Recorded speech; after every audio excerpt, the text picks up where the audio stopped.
Praise the lord. దేవాతి దేవునికి వందనాలు. ప్రభు నామమున మీ అందరికీ నా ప్రత్యేకమైన వందనాలు, శుభాలు తెలియచేస్తున్నాను.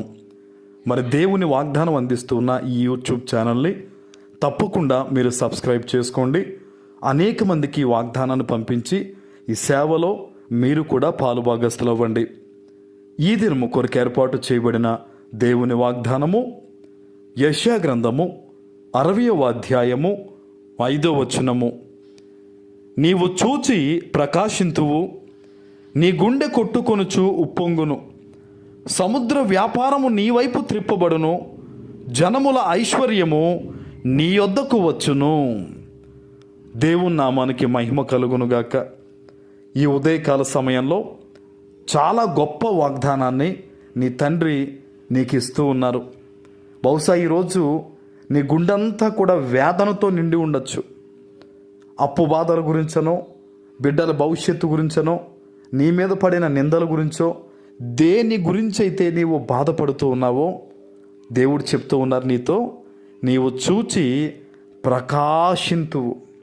బహుశా ఇప్పటిదాకా కూడా అనేక మంది కుటుంబాల్లో, అనేక మంది వ్యక్తుల్లో సంతోషాన్ని చూసి నువ్వు ఆనందపడ్డావేమో, కానీ ఇక నుంచి నువ్వు సంతోషించబోతూ ఉన్నావు. నీ జీవితము ఫలించబోతూ ఉంది, నీవు ప్రకాశించబోతున్నావని ఈరోజు ప్రభు సెలవిస్తూ ఉన్నారు. నీ గుండె కొట్టుకొనుచు ఉప్పొంగును. దుఃఖముతో కాదు, వేదనలతో కాదు, భయముతో కాదు, ఇక నుంచి సంతృప్తితో, సమాధానంతో, సంతోషంతో నీ గుండె కొట్టుకొనుచు ఏమవుతుందండి? ఉప్పొంగబోతుందంట. హల్లెలూయా. ఈరోజు చాలా చాలా గొప్ప వాగ్దానాన్ని దేవుడు తన బిడ్డలకు ఇస్తూ ఉన్నారు. సముద్ర వ్యాపారము నీ వైపు త్రిప్పబడును. ఎంత గొప్ప మాట చూడండి ఇది. నా వ్యాపారం చాలా చిన్నది ప్రభువా, నా రాబడి చాలా చిన్నది ప్రభువా అని ఎంతోమంది బిడ్డలు బాధపడుతూ ఉంటారు కదా. సముద్ర వ్యాపారము నీ వైపు త్రిప్పబడినంత గొప్ప మాట చూడండి. చాలా గొప్ప మేలు నీకు కలగబోతూ ఉంది.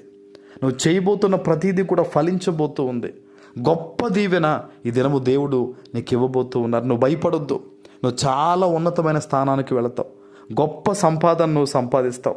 నువ్వు అనేక మందికి దీవెనకరంగా ఉంటావు తప్ప పేదరికం అనేది ఇక నుంచి నీ దరిదాపుల్లో కనిపించదనమాట. నువ్వు ఎప్పుడైతే దేవుని చిత్తానుసారంగా బ్రతుకుతావో, నువ్వు ఎప్పుడైతే పరిపూర్ణంగా దేవుణ్ణి వెంబడిస్తావో ఖచ్చితంగా ఈ వాగ్దానము నీ పట్ల నెరవేరుతుంది. జనముల ఐశ్వర్యము నీ యొద్దకు వచ్చును అనే మాట చూడండి. చాలా గొప్ప మాట ఇది. హల్లెలూయా. జనముల ఐశ్వర్యము తప్పకుండా నీ వద్దకు వస్తుంది. ఈరోజు నువ్వు అనుకుంటున్నావు, ఒక 50,000 ఉంటే నా జీవితానికి అదే ఎక్కువ అనుకుంటున్నావు. ఓ 10,000 రూపాయలు ఉంటే నా కుటుంబం ఒక 2-3 నెలలు పోషింపబడుతుంది అనుకుంటున్నావు. కానీ జనముల ఐశ్వర్యానికి నువ్వు కర్తవ్వబోతూ ఉన్నావు. నువ్వు దేవుణ్ణి నమ్మితే చాలు. నువ్వు ఎక్కడ ఏ పనిలో ఉన్నావో అక్కడ దేవుని కొరకు నువ్వు నమ్మకంగా వాడితే నువ్వు ఎప్పుడు సమృద్ధితోనే ఉంటావు. నీ చేతిలో ఎప్పుడు రూపాయి డబ్బులు ఉంటాయి. దేవుని చిత్తాన్ని చాలామంది బిడ్డలు వెంబడించకపోవడం వల్లే వాళ్ళ చేతులు ఎప్పుడు చాచే విధంగా ఉంటున్నాయి. అయితే ఈరోజు దేవుడు చెప్తున్నాడు ఈ వాగ్దానం ద్వారా, జనముల ఐశ్వర్యం నీ దగ్గరికి వస్తుంది. అంతే. అది ఎలా వస్తుందంటే నువ్వు దేవుని వాగ్దానాన్ని నమ్మితే జరుగుద్ది, దేవుని నీతిని వెంబడిస్తే జరుగుద్ది. ఎన్ని ఎలా ఉన్నా సరే నా యేసయ్య మాట నేను జవదాటను అనే ఒక నిర్ణయాన్ని నువ్వు ఈరోజు తీసుకుంటే చాలా గొప్ప దీవెన, చాలా గొప్ప ఐశ్వర్యం నీకు కలుగుద్ది. అంతే. ఆమేన్. దేవుని వాగ్దానాన్ని అనుమానంతో పట్టుకున్నవాడు ఎప్పుడు వర్ధిల్లడు. కానీ నా దేవుడు వాగ్దానం ఇచ్చాడు, ఇది నా పట్ల నెరవేరుతుందన్నవాడు మాత్రమే ఈ వాగ్దానాన్ని రుచి చూడబోతూ ఉన్నాడు. వారి జీవితంలో బ్లెస్సింగ్స్ అనేది రాబోతూ ఉన్నాయి. ఆమేన్. ప్రార్థన చేసుకుందాం. పరిశుద్ధుడు అయిన మా తండ్రి, ప్రేమ కలిగిన ప్రభువా, మీకు వందనాలు. ఈ ఉదయకాల సమయంలో మీరు ఇచ్చిన ఈ వాగ్దానము ప్రతి బిడ్డ జీవితంలో నెరవేర్చి స్థిరపరచమని యేసు నామమున ప్రార్థిస్తున్నాను తండ్రి.